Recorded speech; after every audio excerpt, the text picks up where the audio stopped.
Hello everyone, my name is Barbara and I would like to welcome you all to our latest Novedge webinar episode. In this week's presentation, Thinking Particle 6, Ending the Dry Spell with V6 FluidSolver. This webinar will focus on the new feature in Cebas' latest VFX software and will also touch on the enhanced features. Today's presenter is Edwin Braun. He is the CEO and co-founder of Cebas Visual Technology, and he will come on board to give you a first-hand account on what the new features of Thinking Particle 6 can do in terms of creative visual effects. Edwin himself was once an avid coder and has extensive experience in teaching creative 3D VFX. Before we get going, here's an overview of what we do in Novedge. Novedge is one of the largest online design software stores. We offer a huge assortment of software solutions that cater to virtually every designer's need. Put us to the test and come visit our webpage at novedge.com. And for more daily software news and limited time promotions, keep visiting the Novedge blog and follow us on Facebook, Google+, and Twitter. Coming up next week, BIM for the small business owner. Join Catalyst columnist and Autodesk evangelist Lynn Allen as she discusses the advantages of moving to BIM on both a business and a personal level, along with some suggestions on kickstarting a successful BIM rollout. Last but not least, today's presentation is free and is being recorded live. So, if you want to rewatch this or any webinar episode, you can find it on our YouTube and Vimeo channel. Just search for Novedge. And now I'm ready to pass the baton to Edwin, and I'm going to make him the presenter. Let me just switch to you, Edwin. Here you go. You will be able to show your screen. Okay. And the stage is all yours, and everybody enjoy. Okay. So, I hope you see my screen. We sure do. Okay, perfect. Good. Then let me start. First, welcome everyone watching this webinar. I'm Edwin Braun from Cebas Visual Technology, and we are a 3D Studio Max plugin developer. And we are in business for over 25 years now, and we are doing this with 3D Studio since the first version of 3D Studio Max. Or actually, when 3D Studio DOS started, we are developing plugins for 3D Studio. I'm going to show you today the Thinking Particles Release 6, our latest version of our particle effects product. And the main new thing we have added here in this is the support for soft body dynamics and fluid dynamics as well. So far, 3D Studio Max is really weak on that side, especially fluids. There's no built-in fluid system, and also soft bodies are not really great, and we try to improve on that side. So what we have when we talk about soft bodies is one incarnation of a soft body is cloth. So I'm just playing back right now this little flag here, and as you can see, we can have wind interacting with soft bodies, for example. What we have implemented here, I'm bringing up now the user interface of Thinking Particles. For those of you who see that the first time, Thinking Particles is a node-based particle system, so everything works with these little nodes you create and connect to each other. It's a fully procedural approach to particle effects. The great thing here is it is procedural. So it's like writing your own program code so that things happen in your simulations or special effects. However, you don't need to learn a programming language. You just wire these nodes together. And let me just explain what we see here so that we have an easy start into this setup here. So we have this flag, and this is turned into a soft body. What's happening here, that's actually what's happening here. We have our object to particle, So that turns any object in a 3D Studio Max scene into a particle. So that's how we bring in stuff into thinking particles. What we have is a sphere and the plane here. And the plane is stored in the soft body group. That's another very important concept we have here, and I will show you later here all the time, is we have this hierarchy of particles. So every particle can sit in one of these groups, and you can create subgroups. It's up to you how you want to structure your effect scene here. So later you can access all these groups and assign specific properties to these particles only. And that's what we use here. So as I said, this plane, which is our flag, is stored in the soft body group. And here we access these particles in the soft body group. Right now we only have one particle here in this group. And in this group is the flag. And we access this particle by dragging all these little wires into our soft body operator. And that's the new thing we have in Thinking Particles 6. We do support now soft bodies. And it is as easy as you see it here. You just assign the particle to the soft body operator. So this operator here, I'm dragging up and down here, turns any particle that has a mesh into a soft body.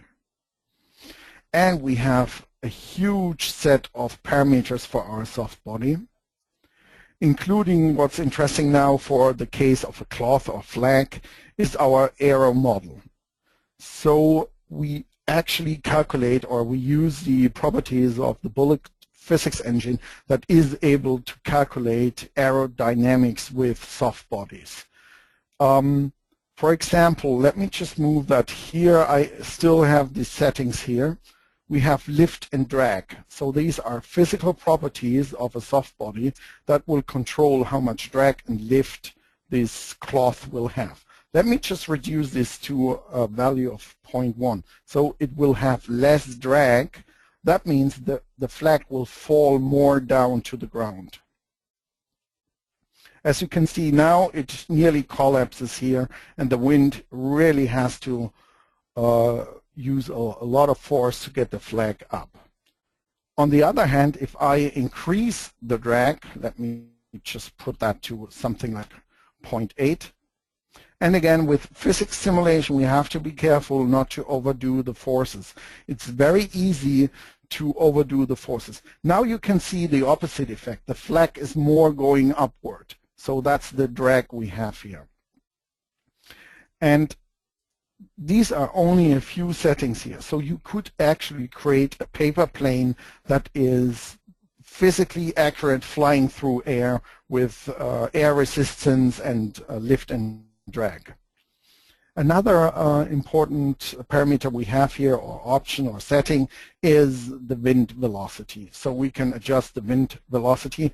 I'll reduce it by half, and then you will see that our flag will no longer be that wild and lifelike. And if we increase it, double the strength, we will get the opposite effect. It will blow in the wind really strong and even start to stretch the flag. Another important feature you want to see with soft bodies and cloth simulations is the option or possibility that things can tear off. We do support this. We have a very simple tear off or tearing algorithm implemented that's really fast in real time. And the thing we want to do is now, let me just give it a little bit more stretch. So this parameter gives us a more flexible cloth. So the cloth is more like a rubber. As you can see, it stretches a little bit more. And now we want to add the auto break. So I want to tear off the cloth when a certain threshold is reached. So right now, this is the threshold of 12. So I'm going to play back now with this setting, and we will see that the cloth is starting to tear off. it is not, because I modified my parameters. I didn't stick to my things. So this tear off thing is based on physics parameters. So wherever the threshold is reached, so I can see that my threshold is too high, I'll reduce the threshold now to 10, and then we should see that the cloth where it's holding should tear off. No, it still doesn't. I still have a little issue here. I'll reduce it, and we go here. As you can see now, our cloth is tearing off. That's the effect. And again, this is all calculated in real time, what we see here. So these parameters are interacting with each other with the forces you have here. So that's one thing we have here, and also a huge improvement we have added in Thinking Particle 6 is the self-collision. Soft bodies are able to self-collide, and that's important for a cloth simulation. Let me load now a different scene, a different setup that also shows soft bodies, but now in a completely different environment and scenario. We have this box here, and what we are now doing is a soft body simulation. Let me just play this through. So the first thing you can see is this box is blown up, so there's internal pressure. So we are simulating a rubber-like material or blown up thing. And as you can see, we have proper interaction between a rigid body, the ball, and the soft body. So we have nice deformation, nice interaction between all these objects. And now I'm going to load the exact same scene, but with a little bit of modifications. And these modifications show you how drastic you can adjust the settings and parameters in Thinking Particle 6. Here we still have the same pressure-based thing, but we made it more rigid. So it is more rubber-like, and we also have an effect called volume preservation. So what it does is it tries to preserve the original volume of this object. So this is like when you blow up a balloon and you poke into one direction, you can see we properly calculate that because the hull is a soft body, the pressure or the deformation or the pressure, so to say, has to go somewhere. And that's a parameter. Let me just bring up the list of huge parameters we have here. So again, here's our setup. What we have is we turn the box object into a soft body. So we connect the particle that represents the box to our soft body here. And as you can see, we turn that easy any particle into a soft body. What we also do here is we give this box a mass so that our calculations work fine. And here we have the pressure-based setting I was talking about. This is the pressure of 100 right now. And if we were to increase our pressure, you would see that the physics simulation would look completely different. Let me do that right now. So I'm increasing now the pressure, let's say 3 times. Now the internal pressure of this box is 3 times higher. So that will react much more violent when we have a rigid body collision happening here. And as you can see, we have a much more violent reaction right now. And you can see the body itself is deforming and reacting to all this stretching and pressure control. And if I would overdo this pressure effect, let's say 600, so that's now, we have internally in this soft body 6 times more the pressure. And as you can see, it now is so strong that it tries to create a sphere out of this. But the hull is trying to keep this object together.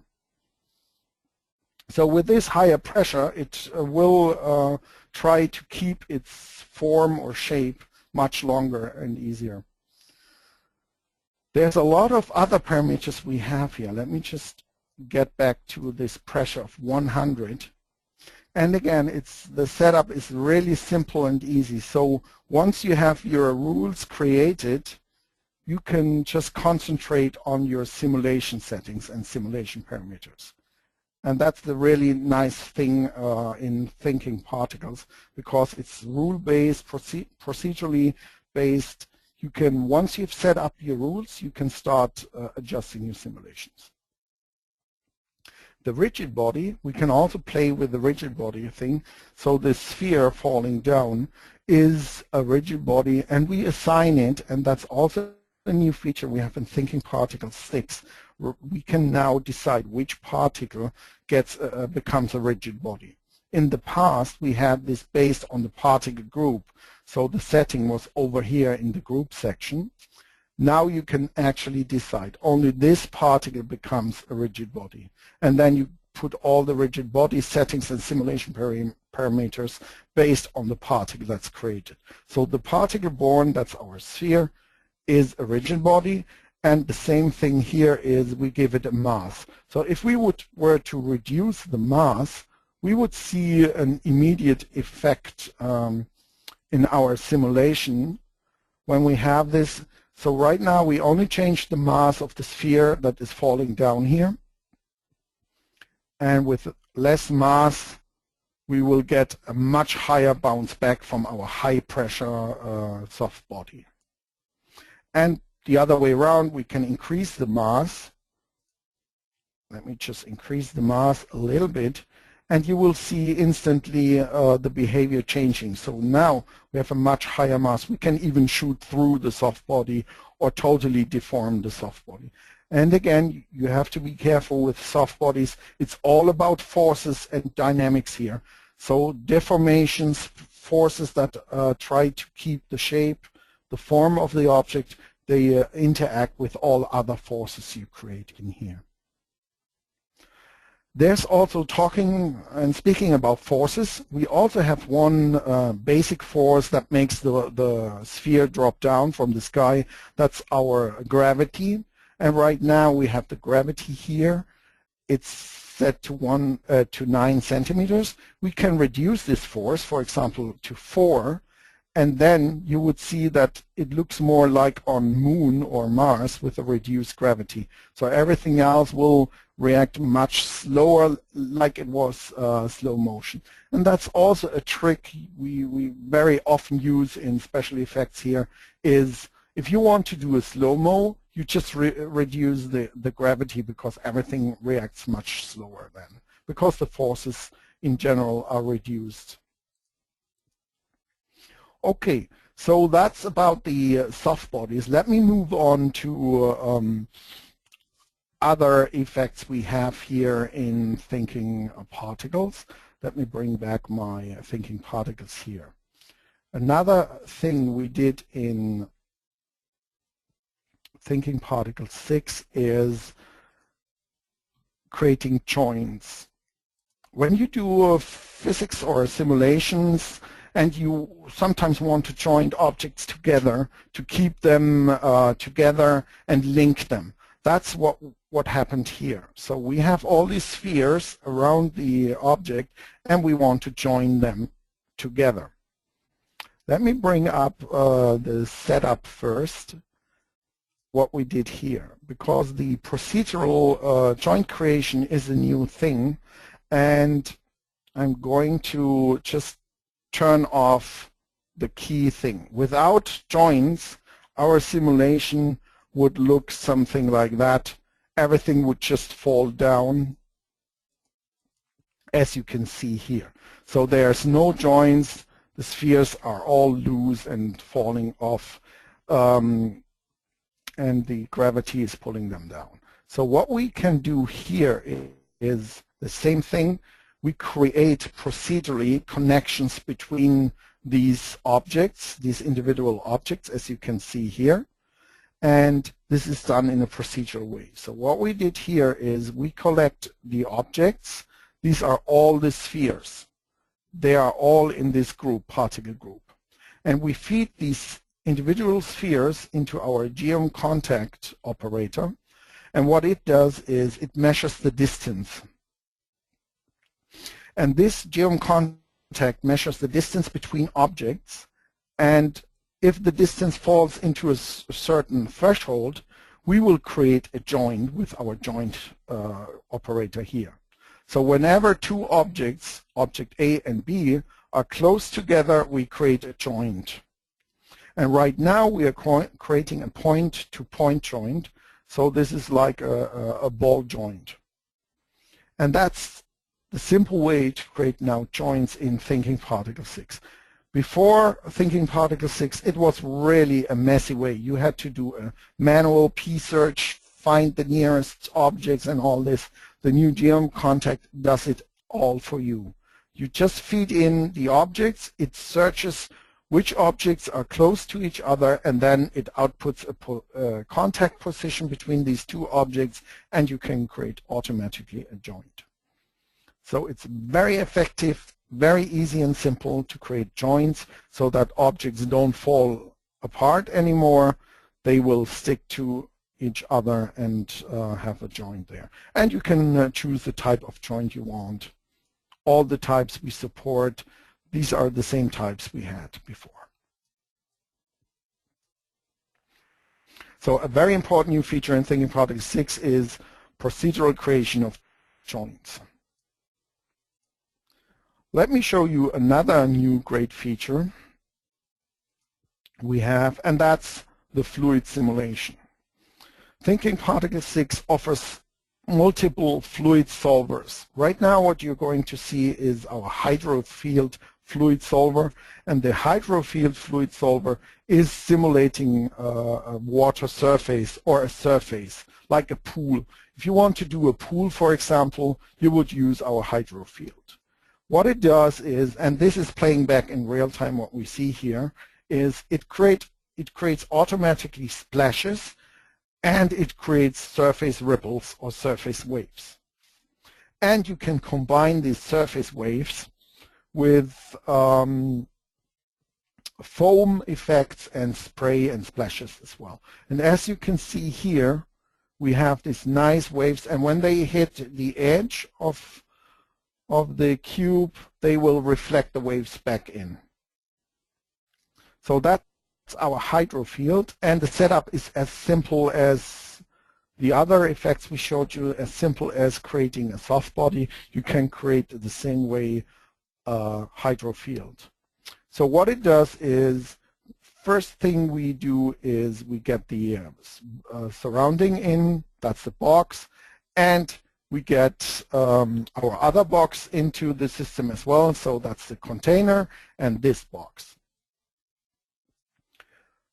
Then we have the gravity, again force, downwards force, and then here comes the interesting part. Here we create our hydrofield. The hydrofield operator is this huge thing here. It has a lot of parameters. I will not go into all of the parameters, but I will explain the general idea of it. The first thing what we do here is we pick a plane, and we have to pick a plane because the hydrofield is just simulating water ripples or a surface, and that's why we would just pick this plane here. The more dense the plane is, the more detail you get in your water surface. So what we did here is we pick the plane, and then we can also pick ground objects. That would be on a shore, for example, rocks, so that the waves can interact with rocks on the shore, for example. And then we would pick our rigid object, or rigid objects, that's a particle group we pick here, and then we can have our settings for the hydrofield. That's actually the dimension and the amount of cells. I'm going to reduce the amount of cells just to show you that it will speed up the calculation a lot. However, you have to remember that you might not see it in real time because the transfer to your PC might take some time. But as you can see, with a reduced density, reduced amount of cells, we get a much faster, much more lifelike interaction here in our surface, in our water surface. And as you can see, the calculation time is also much, much faster. However, you lose some details. As you can see here, some boxing and all this. However, depending on the water surface and material you assign, it might not matter that much, and you get real nice real-time feedback on the water surface. There's many other parameters we have here, like the water density. So we do actually do a real buoyancy-based calculation. So we measure the volume of the object and the volume that is displaced to get buoyancy working. So the cube is not sinking down to the ground because of physical effect called buoyancy. So the water holds the cube up. And if we reduce the mass, for example, of our cube falling down, just to prove my point, I'll reduce the mass, let's say, to 0.1. You will see that the box will not go as deep into the water surface. As you can see, now we only have 100 grams for this box, and it floats much, much higher in the water. So we actually do a physically accurate buoyancy calculation here. Let me just show you again. So now you can see it's barely dipping into the water. I'll increase it now to a much 2.5, and then we are back. Our object penetrates much, much deeper into the water surface. So keep that in mind when you set up your fluid simulations, that we actually use real-world parameters. You can use fancy high parameters as long as they are working relative with each other. You're fine. However, the best simulations for fluid simulation is when you use real-world parameters. Let me go back to our hydrofield. As I said, it's a really complex solver we have here with a lot of parameters, so it wouldn't make sense to kill all the time with explaining every little parameter in here. However, it's interesting to note we have splashes. The splashes you saw. We have spray. That's water created in air, so that's not created in the water, that's created from splashes, and we have foam that can float on the surface. We can all create this. And on top, we can do a full-blown ocean simulation. Let me just turn that on just for fun. I don't know if the parameters and size are fitting, but you get the idea. So now we have an ocean surface where we have huge ocean waves running over, where you can control. Let me just go to the ocean control. We have wind, we have scale, can control the direction. Let me just scale this a little bit down. And we have wind speed, wind direction, and all this kind of stuff.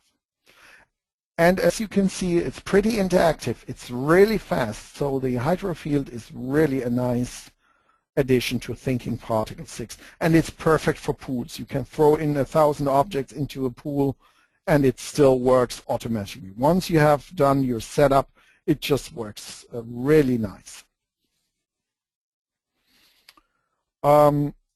Here we have our other solver. So the first solver I was talking about, the hydrofield, is a pure surface-based fluid solver that's good for the ocean surface like pools. However, we have also a full-blown particle-based SPH fluid solver.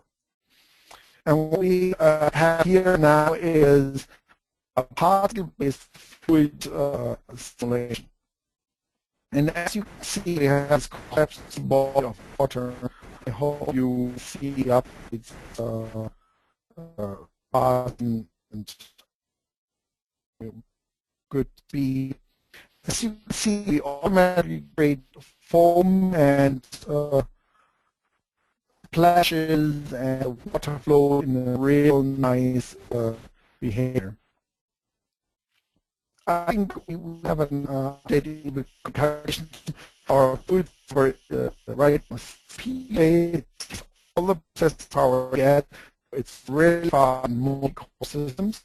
So if you have our FluidSolver, don't worry, it's all power available in your workstation. Right now, I can see fully we move these blocks forward to create some waves and waves, collapsing waves, and whenever the wave collapses, you will see nice glitches and so on. Okay, so I hope all the updates worked while I was simulating here, because that's usually an issue when you have on a workstation using up all your processors and you're also doing a webinar. That might give you a bad update on your views. So the particle-based FluidSolver, let me just go in there and reduce maybe the workload. We have a particle-based FluidSolver, and this is split into the main part that's just called FluidSolver, and this node handles actually the fluid effect. However, it has no really no parameters here. The settings or the simulation settings, they are outsourced in our flow group. The flow group controls the simulation settings. Why did we do it in that way? Why not just have the simulation settings in our FluidSolver? We wanted to allow you to have multiple fluids interacting with each other. And we wanted to prevent that you have to do multiple solvers and then make the solvers talk to each other. So we have one FluidSolver where you can feed in multiple fluids. And the fluid itself is controlled by our flow group node. And there we just pick our FluidSolver. As you can see up here, we just pick the FluidSolver we want to use with this fluid setting. So still, if you want it, you can have two separate FluidSolvers if you want. However, as I'm showing it now, we have one FluidSolver and one fluid here with these settings. And the same thing, the FluidSolver has a lot of parameters, a lot of settings that controls how the fluid behaves. We can make very dense fluid, very viscous fluid. All these settings and all these parameters can be easily controlled here. And let me just show you one effect that's happening with all particle-based FluidSolvers. So I'm going back now to our creation of these fluid. That's created with a standard precision bond. That's a great thing. You can turn any particle into a fluid. So you don't need to have a special fluid particle or a special fluid generator. You can use any kind of particle. So you could use a teapot, for example, do a particle to a vertex to particle and turn that into a fluid as well. So there's no restriction on that. So what we have here is 50,000 particles. Let me just reduce this to 10,000 particles. And the first thing you will notice is that the feedback is much faster. So we will get much faster feedback. However, the behavior of the fluid will also look completely different. It will be more a thin film. However, you get this nice interaction still creating this wave and flow. However, you should be aware that the amount of particles plays a huge role in our fluid simulation. So when we are in our FluidSolver, we would, for example, if we reduce the amount of particles, we could easily increase, for example, that's called smoothing radius, and the smoothing radius defines how dense our fluid should be. So I have increased the radius now, so we would get more volume again, as you can see hopefully here as well. So now we have the volume again, much higher fluid level, and we get this nice interaction here. And let me just show you another example for our FluidSolver, because when we are talking about FluidSolvers or fluids, we want to visualize the fluids as well. Here we have two fluids that I was talking about. We can simulate fluids with different densities or different mass, and they mix and separate perfectly. So this is also physically based, and as you can see, we can do this really fast, and we can even surface the fluid really fast. You see we have this nice surface we create here in real time, and that's another new node we have introduced in Thinking Particles 6. Let me just bring up the setup here. So this is our implicit shape operator that creates an implicit surface. You have again some settings that control the surface, how fine, how detailed the surface should be, and you assign it to your particle. So we have these two particle groups, fluid 1, fluid 2, and each one of these has its own implicit surface generator. We did that because we want to control the material. An implicit shape can have its own material. So you can actually mix oil and water and assign oil-specific materials and water-specific materials to each particle. And you will see a nice, physically accurate separation of these two fluids when they mix with each other. So how did we do the two fluids? Let me go to our solver and simulation setting. So what we have here is our flow group, and we have this FluidSolver and the boundary. So these are the basic settings you need to have to create a fluid simulation, because we don't want to spill out the fluid out of the cylinder here or our glass, so we have to have boundaries. So boundaries are just picked as any rigid body object, and here's our flow simulation, what we have here. And how do we do the separation of the two fluids so that they don't mix with each other, so they separate? We did that in the first step when we created the fluids. We give them different mass. So the first fluid has a mass of 1, and the second has a mass of 1.3. So this actually turns out to be different densities of the fluids. So that's why one fluid is floating above the other fluid. That's how you can do this. And you can do multiple fluids. It's not only two fluids. You can have as many different fluids and as many different densities as you want. Let me show you another fluid effect we have here. Let me just load this scene here. We have particles created up here and fluids going here, very sticky fluid or high viscosity fluid going down to this narrow thing. And we implement it because it is very often important to be able to debug. Let me just move that here a little bit so that you can see what we're doing. Sometimes it's very important to debug what's going on in a FluidSolver. So what we want to know is where's the highest pressure, where's the lowest pressure, where's the highest density in a solver, so we can actually turn on the visualization of what we want to show. And here you can see right now we show the pressure, where's the highest pressure. We can also show where's the highest velocity in our simulation. So we can see the lowest and highest velocity. Again, velocity is low in these areas. And we can also show where's the biggest or highest mass. However, I find that usually a visualization of the pressure is a very good indication if there's something going wrong with your fluid simulation. Because sometimes fluids tend to, especially with particle-based fluids, they explode or splash around and you don't want that and you have no idea why. Then it's a good idea to just visualize where's the highest pressure, and then you can go and search for it. Especially when you create particles, because we can use any particle, as I already said, you can use any particle and turn it into a fluid.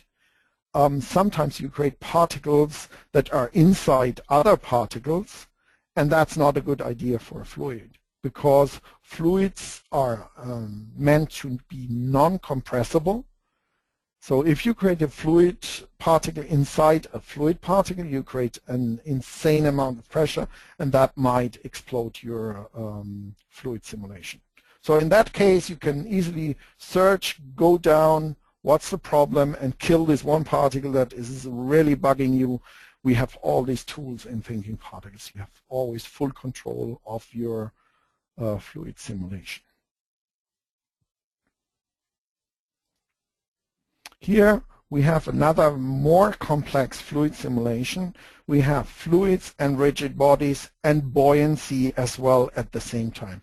So the buoyancy does not only work with the hydro field I showed you in the beginning with the surface simulation. Buoyancy also works with particle fluids. And we have this fluid streaming down here. And as the container here is filled up, you will see interaction happening with the rigid bodies and fluid. So the fluid will lift the objects up. And again, with the same thing, we are simulating and fitting.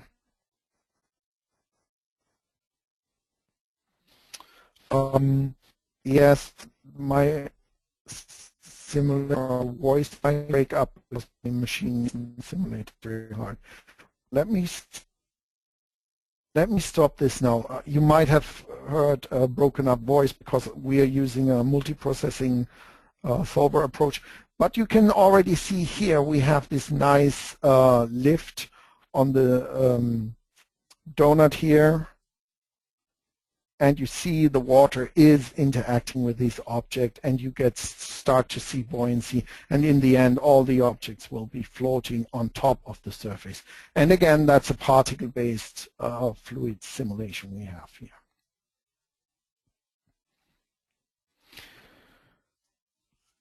And just to remind you about the surface-based fluid simulation, we have this scene here where we throw multiple objects into the pool. That's the hydro field. Hydro field, again, you can pick any plane, any type of plane, and turn that into a hydro field.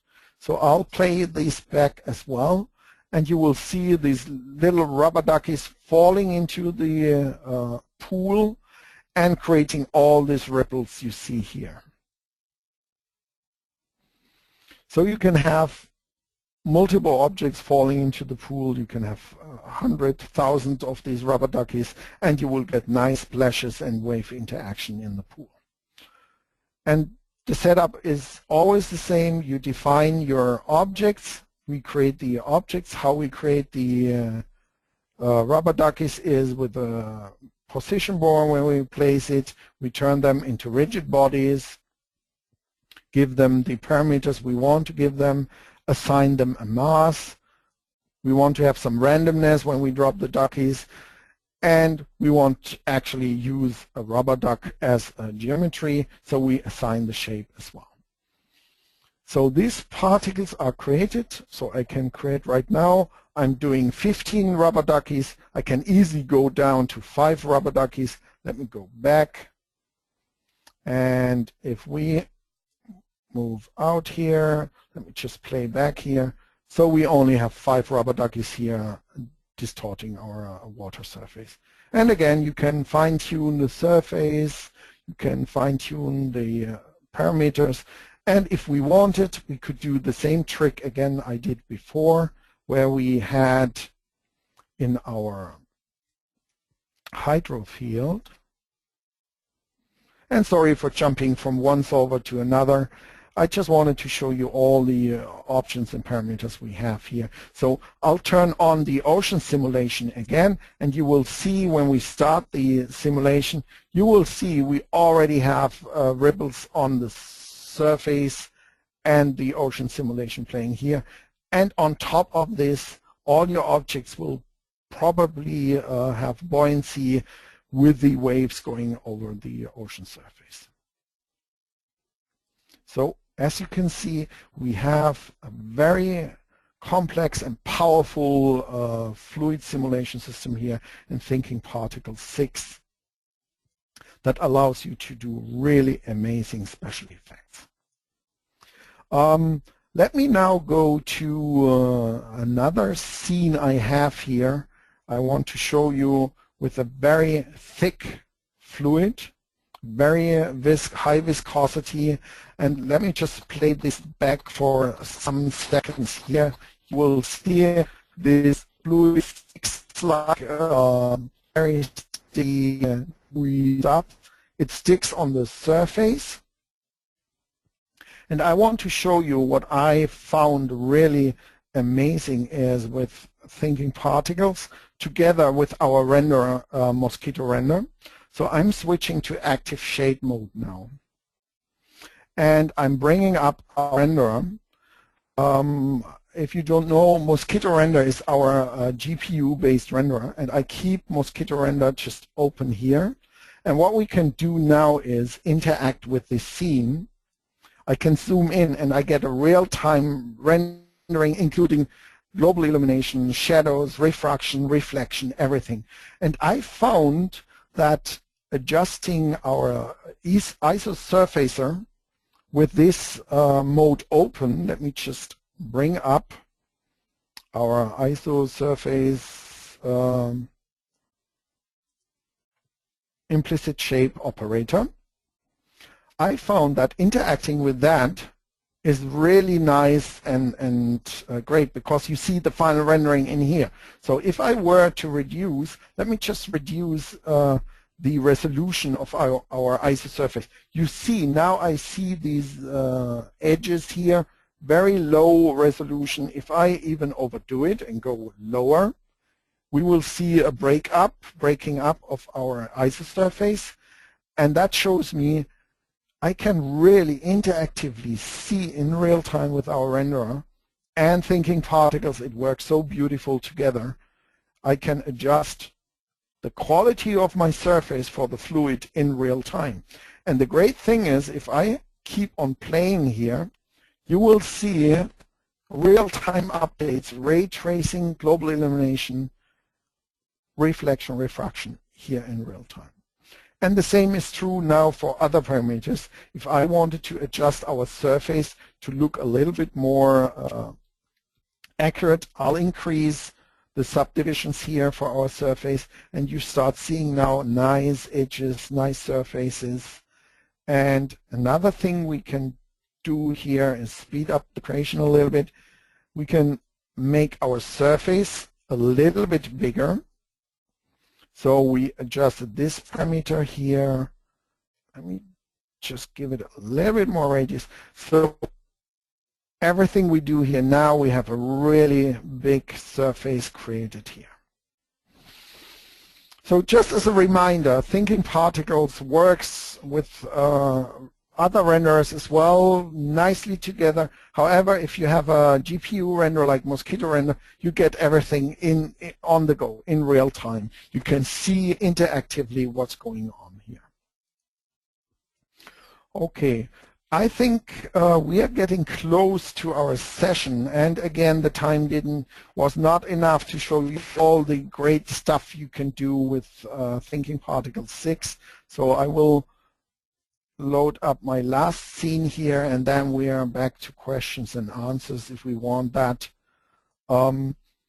Another thing I didn't even show you is we have spline creation, procedural spline dynamics. Let me just load this scene. In Thinking Particles 6, we can now procedurally create splines. And that's what we did here in this example. All these bands that are hanging down here, these are created splines by Thinking Particles. They are procedurally created. They are nothing else than particles. And again, the creation of the particles is pretty simple. We use our trail-born. It's a new operator we have here.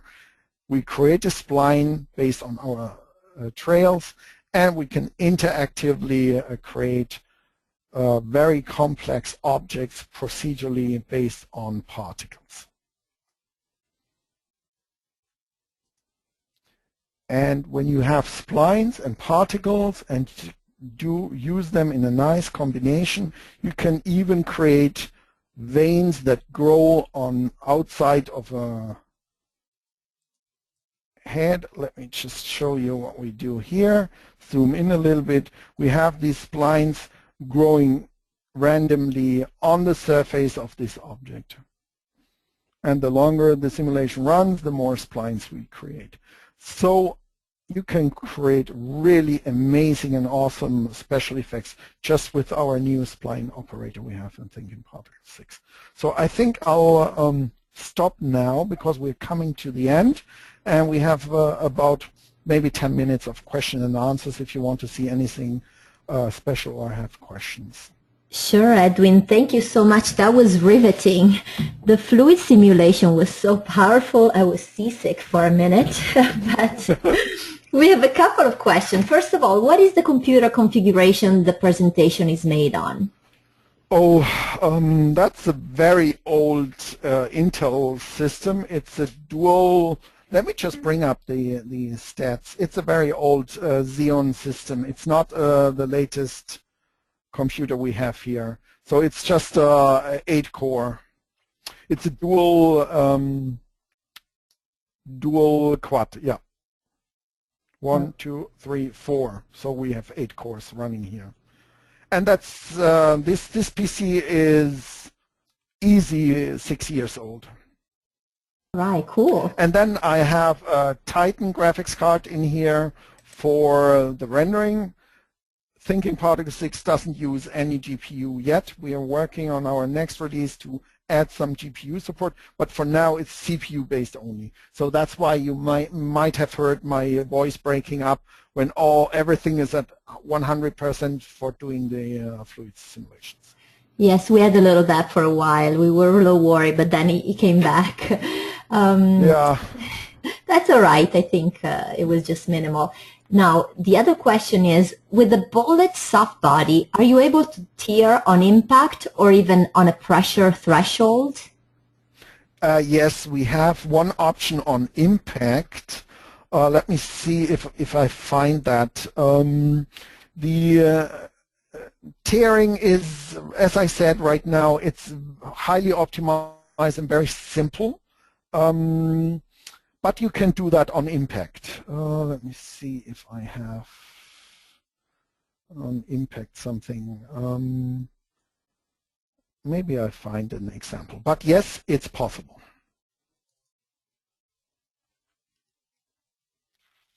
Any other questions? I'm just looking for. Yeah, when you look for it. If I find it.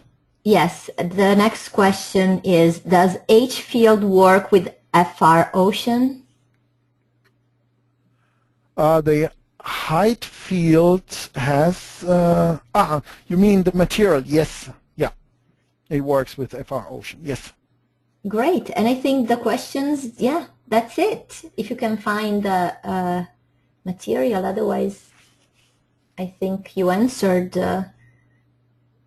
pretty well. I think everybody should be satisfied. Mm-hmm. Okay. So I'm still looking for, Sure, yeah. I did so many tests when we have that. But we have one tearing example where we did that, but I think I didn't prepare for that. But let me just bring up my flag again, and then we can have a look into the option. I can show you the option for allowing you to control the tearing on impact. So we go into the soft body node, that's this node here. So we have the auto break threshold that just calculates the stress on the fixed points or the stress inside the soft body. And we have another option that allows you to switch it to on collision. Then it will only break when it collides with the rigid body. So here's the option. That's great. Well, that's fantastic. Thank you so much, Edwin. I'm sorry to have to take the screen back. I know mine won't be as exciting, but I will wrap it up for everybody. Let's see if you can see my screen now. Okay. I think so. Okay. Here we go. I would like to thank everybody for attending this webinar, and I want to remind you all to visit our page at novedge.com and check out tParticles 6.0. If this demonstration didn't convince you to get it now, this minute, I don't know what will. So there's really nothing to think about. Novedge is the best way to buy design software online, bar none. For information on the latest specials and new releases on a huge array of design software, join the Novedge network and like us on Facebook, Google+, or Twitter. A reminder that the upcoming webinar will be with BIM for the small business owner. There's only one way to find out if BIM is the right decision for you. Join us in our next Novedge webinar with Lee and Allan. To watch today's webinar or previous webinars, check out the Novedge Vimeo or YouTube channel, and there's a lot to choose from in our playlist. Thanks again for joining us, and have a wonderful day. Thank you so much, Edwin. That was amazing. I went through a whole bag of popcorn, and it was really great. Good. Okay. Looking forward. You're welcome. Yes, looking forward to another webinar. Goodbye, everybody. Goodbye. Bye.